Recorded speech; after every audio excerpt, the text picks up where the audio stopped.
with. Holy Prophet ﷺ said, Almighty Allah loved those people, those who are soft-hearted. And the Jannah, paradise in the heavens, has been made forbidden for those people who are harsh-hearted.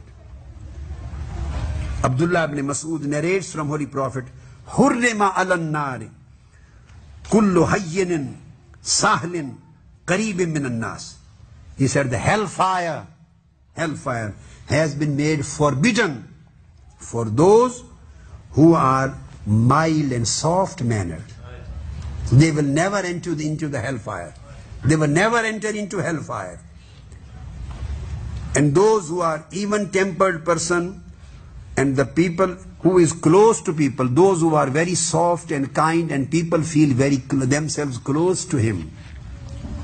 A person who is so beneficial to people, so openness, he possesses so openness of heart. He is so soft and kind and generous to people that people feel easy to work with them. People feel very happy to be with them, to sit in their company.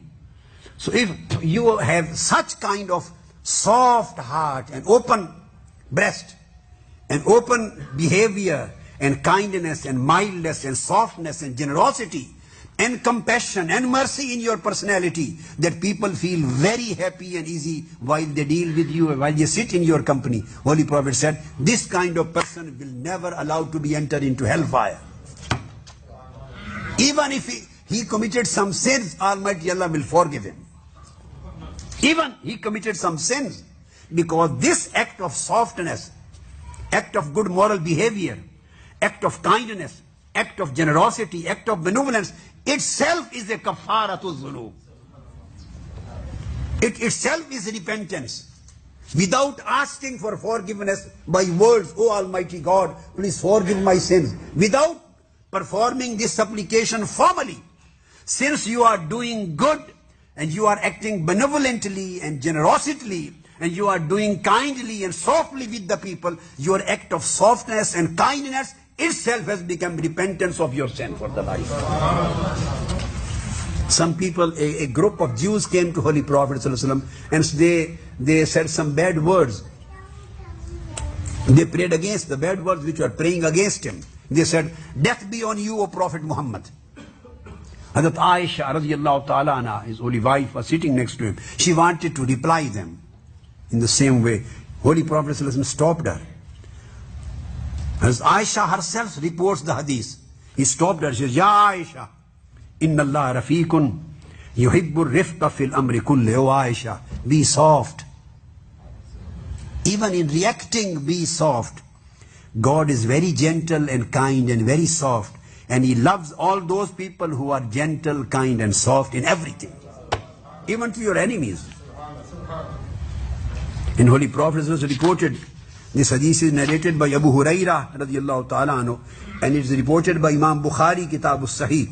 Holy Prophet sallallahu alaihi wasallam mentioned that there was a man in old days, he was a merchant, and he used to give people credit, loans. When he saw someone in difficulty, he would say to his employees, he had appointed a secretary.